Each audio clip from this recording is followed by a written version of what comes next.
பிரைஸ்லாம் கர்த்தருக்கு ஸ்தோத்திரம் உண்டாவதாக. இப்போ நம்ம பார்ட் 2 பார்ப்போம். தள்ளி விடுதல் பார்ட் 2 பார்ப்போம். இன்னும் நிறைய தள்ளி விடுதலை பற்றி நிறைய காரியங்கள் இருக்குது.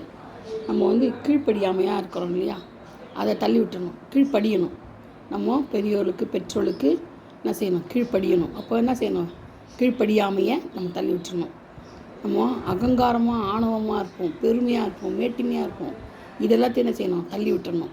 நம்மக்கிட்ட அந்த மேட்டிமை, பொறாமை, எரிச்சல், கோபம், கசப்பு, வைராக்கியம், சண்டை எல்லாமே இருக்கக்கூடாது. இது எல்லாத்தையும் என்ன செய்யணுமா, புறம்பே தள்ளி விட்டுறணும். நம்மக்கிட்ட இருக்கக்கூடாதது இதெல்லாம் தள்ளிடணும். அதை தான் தள்ளணும். நல்ல காரியங்கள்லாம் தள்ளக்கூடாது, சரிங்களா? இதுதான் தள்ளி விட்டுறணும். அப்புறம் நமக்கு மற்றவங்களுக்கு இப்போ நம்ம மற்றவர்களை நம்ம சார்ந்து இருக்கக்கூடாது. நம்மளை தான் சார்ந்து இருக்கணும். அந்த மாதிரி மற்றவர்களை சார்ந்து டிபெண்ட் பண்ணி வாழ்கிறத நம்ம தள்ளி விட்டுறணும். நம்ம காலத்தை நம்ம நிற்கணும். நம்ம கர்த்தரை சார்ந்து வாழணும். கர்த்தருக்கு பிரியமாக நடக்கணும். கர்த்தர் தான் சொல்கிறார், அது மாதிரி ஆலோசனை கேட்டு நடக்கணும் இல்லையா? கர்த்தருடைய ஆலோசனை இல்லாமல் இருக்கிறவங்க அதை தள்ளி விட்டுணும். அந்த மாதிரி இருக்கக்கூடாது. தள்ளி விட்டுட்டு கர்த்தருக்குரிய காரியங்களில் நம்ம நடக்கணும், சரிங்களா? அது மட்டும் இல்லை, கீழ்ப்படிதல் ரொம்ப முக்கியம். கீழ்ப்படிதல் தான் ஆண்டவர் விரும்புகிறாரு. கீழ்ப்படியாமையை நம்ம என்ன செய்யணும், தள்ளி விட்டுணும். கீழ்ப்படியாமல் இருக்கக்கூடாது, கீழ்ப்படியணும் இல்லையா? அப்போ அந்த கீழ்ப்படியாமல் தள்ளி விட்டுணும். திருடு, கொள்ளை, கொலை இதெல்லாத்தையும் தள்ளி விட்டுணும். இதெல்லாம் நம்ம வாழ்க்கையில் இருக்கக்கூடாது. இதெல்லாம் இருக்கக்கூடாத ஒரு காரியங்கள். நம்ம இடத்துல நினச்சி கூட பார்க்க முடியாது. அதெல்லாத்தையும் தள்ளி விட்டுணும். கெட்ட காரியங்கள், தீமைகள், அக்கிரம சிந்தைகள், அக்கிரமங்கள், இறுதியத்தை திருக்கமாக அக்கெடுதாக இருக்குது. இதெல்லாத்தையும் என்ன செய்யணும், நம்மளை விட்டு தள்ளி விட்டுணும். தேவனுக்கு பிரியமானது. ஆனால் இதெல்லாம் என்ன செய்யணும், நம்மகிட்டேருந்து போகணும். அழுக்கார நம்மளை கழுவணும் இல்லையா? அதனால் நம்ம என்ன செய்யணும், இந்த காரியங்கள் எல்லாத்தையும் என்ன செய்யணும், கெட்ட கனி கொடுக்குறோம். நம்ம கெட்ட கனி கொடுக்குறது எல்லாத்தையும் தள்ளி விட்டுட்டு நல்ல கனிகளை கொடுக்கணும். இப்படி தான் நம்மளுடைய வாழ்க்கையில் நடக்கணும்.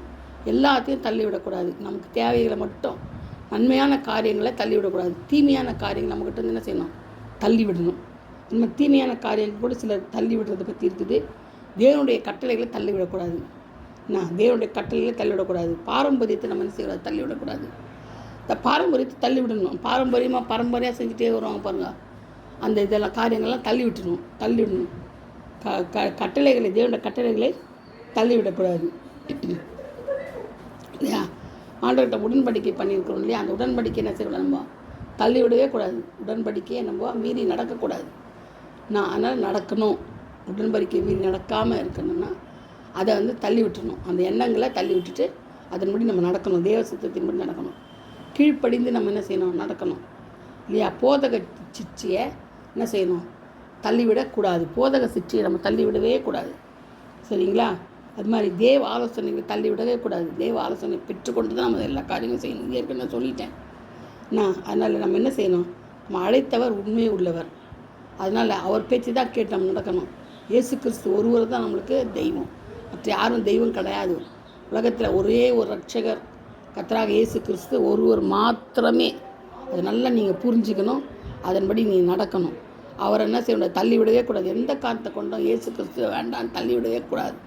இயேசு கிறிஸ்து தான் நம்மளுக்கு வாழ்க்கையில் நம்முடைய ஹீரோ, நம்முடைய தெய்வம், நம்முடைய நண்பர், நம்ம உற்றார் உறவினர் எல்லாம் நமக்கு யார், இயேசு கிறிஸ்து மட்டும்தான் நம்மளுக்கு எல்லாமா இருக்கிறார், சரிங்களா? அதனால் நம்ம என்ன செய்யக்கூடாது, அவரை தள்ளிவிடக்கூடாது. அவருக்கு மீறி நடக்கிற சாத்தானின் கிரியைகளை தள்ளி விடணும். கர்த்தர் தாம் இந்த வார்த்தைகள் ஆசீர்வதிப்பாராக. ஆமென்.